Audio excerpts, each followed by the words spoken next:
ओम शांति। 24 जुलाई 1970 अव्यक्त बाप दादा मधुबन। बिंदु रूप की स्थिति सहज कैसे बने। सभी जिस स्थिति में अभी बैठे हैं उसको कौन सी स्थिति कहेंगे। व्यक्त में अव्यक्त स्थिति है। बाप दादा से मुलाकात करते समय बिंदु रूप की स्थिति में स्थित रह सकते हो। हर एक ने अपना अपना विचार सुनाया। बिंदु रूप की स्थिति विशेष किस समय बनती है।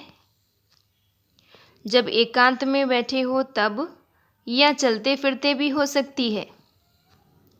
अंतिम पुरुषार्थ याद का ही है। इसीलिए याद की स्टेज व अनुभव को भी बुद्धि में स्पष्ट समझना आवश्यक है। बिंदु रूप की स्थिति क्या है और अव्यक्त स्थिति क्या है, दोनों का अनुभव क्या क्या है।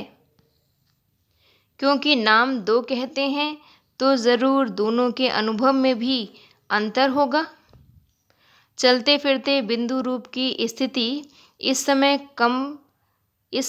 कम भी नहीं, लेकिन ना के बराबर ही कहें। इसका भी अभ्यास करना चाहिए। बीच बीच में 1-2 मिनट भी निकालकर इस बिंदी रूप की प्रैक्टिस करनी चाहिए। जैसे जब कोई ऐसा दिन होता है तो सारे चलते फिरते हुए ट्रैफिक को भी रोककर 3 मिनट साइलेंस की प्रैक्टिस कराते हैं। सारे चलते हुए कार्य को स्टॉप कर लेते हैं। आप भी कोई कार्य करते हो व बात करते हो तो बीच बीच में यह संकल्पों की ट्रैफिक को स्टॉप करना चाहिए। 1 मिनट के लिए भी मन के संकल्पों को, चाहे शरीर द्वारा चलते हुए कर्म को, बीच में रोककर भी यह प्रैक्टिस करना चाहिए। अगर यह प्रैक्टिस नहीं करेंगे तो बिंदी रूप की पावरफुल स्टेज कैसे और कब ला सकेंगे। इसीलिए यह अभ्यास करना आवश्यक है। बीच बीच में यह प्रैक्टिस में करते रहेंगे तो जो आज यह बिंदु रूप की स्थिति मुश्किल लगती है वह सरल हो जाएगी। जैसे अभी मेजॉरिटी को अव्यक्त स्थिति सहज लगती है। पहले जब अभ्यास शुरू किया तो व्यक्त में अव्यक्त स्थिति में रहना भी मुश्किल लगता था। अभी अव्यक्त स्थिति में रह कार्य करना जैसे सरल होता जा रहा है, वैसे ही यह बिंदु रूप की स्थिति भी सहज हो जाएगी। अभी महारथियों को यह प्रैक्टिस करनी चाहिए, समझा।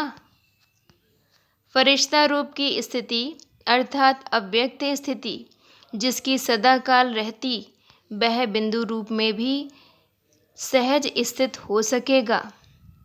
अगर अव्यक्त स्थिति नहीं है तो बिंदु रूप में स्थित होना भी मुश्किल लगता है।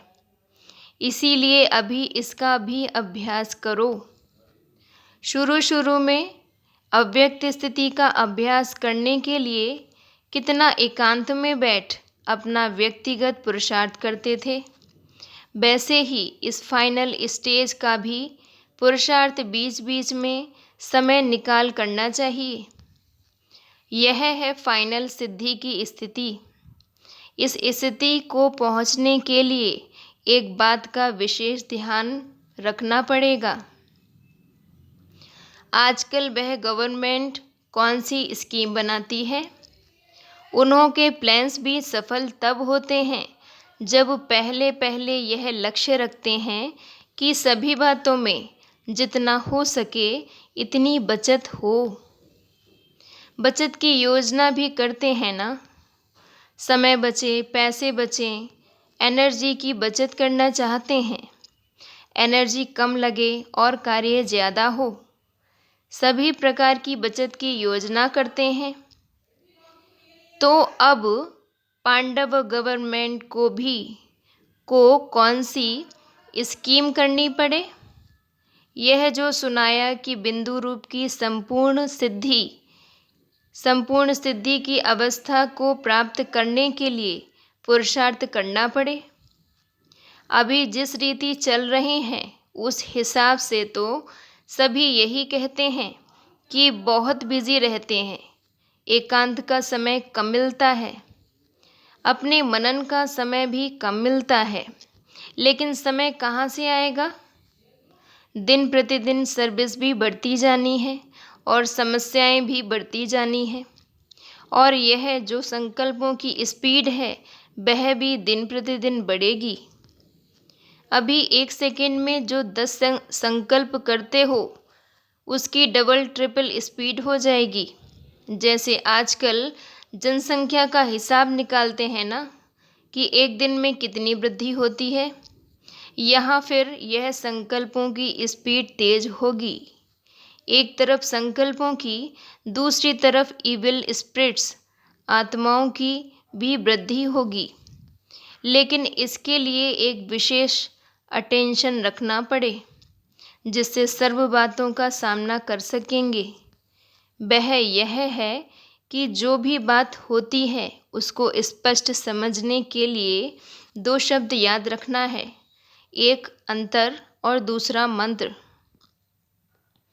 जो भी बात होती है उसका अंतर करो कि यह यथार्थ है या अयथार्थ है, बाप दादा के सामने है, समान है व नहीं है, बाप समान है व नहीं। एक तो हर समय अंतर भेंट भेंट करके उसका 1 सेकेंड में नॉट या डॉट, नॉट या तो डॉट करना नहीं है तो फिर डॉट देंगे, अगर करना है तो करने लग जाएंगे। तो नॉट और डॉट यह भी स्मृति में रखना है। अंतर और मंत्र यह दोनों प्रैक्टिकल में होंगे, दोनों को भूलेंगे नहीं तो कोई भी समस्या व कोई भी इविल स्पिरिट सामना नहीं कर सकेगी। 1 सेकेंड में समस्या भस्म हो जाएगी। इविल स्पिरिट्स आपके सामने ठहर नहीं सकती हैं, तो यह पुरुषार्थ करना पड़े ना, समझा? इविल स्पिरिट्स का रूप कौन सा है? उनका स्पष्ट रूप है किन्हीं आत्माओं में प्रवेश होना। लेकिन इविल स्पिरिट्स का कुछ गुप्त रूप भी होता है। चलते चलते कोई में विशेष कोई न कोई बुरा संस्कार बिल्कुल प्रभावशाली रूप में देखने में आएगा, जिसका इफ़ेक्ट क्या होगा कि उनका दिमाग अभी अभी एक बात, अभी अभी दूसरी बात, वह भी फोर्स से कहेंगे। उनकी स्थिति भी एक ठिकाने टिकी हुई नहीं होगी। वह अपने को भी परेशान करते हैं, दूसरों को भी परेशान करेंगे। स्पष्ट रूप में जो इविल स्पिरिट्स आती हैं उसको परख कर और उससे किनारा करना सहज है, लेकिन आप लोगों के सामने स्पष्ट रूप में कम आएंगी, गुप्त रूप में बहुत आएंगी, जिसको आप लोग साधारण शब्दों में कहते हो कि पता नहीं उनका दिमाग कुछ पागल सा लगता है।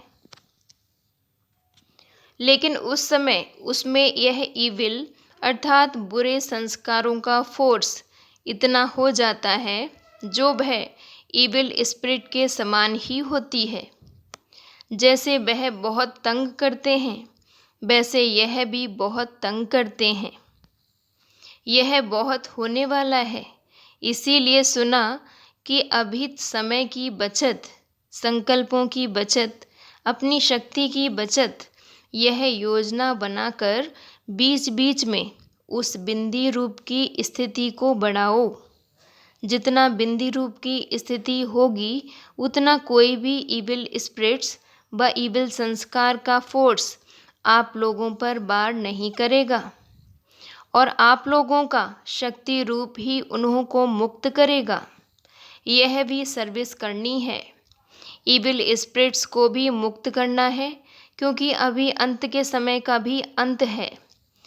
तो इविल स्पिरिट्स व इविल संस्कारों को भी अति में जाकर फिर उन्हों का अंत होगा। किचड़ा सारा बाहर निकलकर भस्म हो जाएगा। इसीलिए उन्हों का सामना करने के लिए अगर अपनी समस्याओं से ही मुक्त नहीं हुए होंगे तो इन समस्याओं से कैसे सामना कर सकेंगे। इसीलिए कहते हैं बचत स्कीम बनाओ और प्रैक्टिकल में लाओ, तब अपना और सर्व आत्माओं का बचाव कर सकेंगे। सिर्फ भाषण करने व समझाने की सर्विस नहीं, अब तो सर्विस का रूप भी बड़ा सूक्ष्म होता जाएगा। इसलिए अपने सूक्ष्म स्वरूप की स्थिति भी बढ़ाओ। यह सभी प्रत्यक्ष होकर फिर प्रायालोप होना है। प्रायालोप होने से पहले प्रत्यक्ष हो, फिर प्रायालोप होंगे।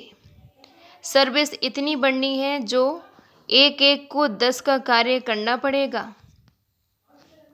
शक्तियों की भुजाएं कितनी दिखाते हैं? भुजाओं का अर्थ है इतनी सर्विस में मददगार बनना। पांडव समझते हैं कि यह तो शक्तियों की ही भुजाएं हैं। पांडवों को फिर क्या दिखाया है मालूम है? लंबा दिखाया है। तो यह भी पांडवों की इतनी ज़्यादा मददगार बनने की निशानी है। लंबा शरीर नहीं, लंबी लेकिन बुद्धि लंबी है। इन्हों का आगे दौड़ना गोया शक्तियों का आगे दौड़ना है। शक्तियों को आगे रखना यही इन्हों की दौड़ की निशानी है। अच्छा जी, ओम शांति।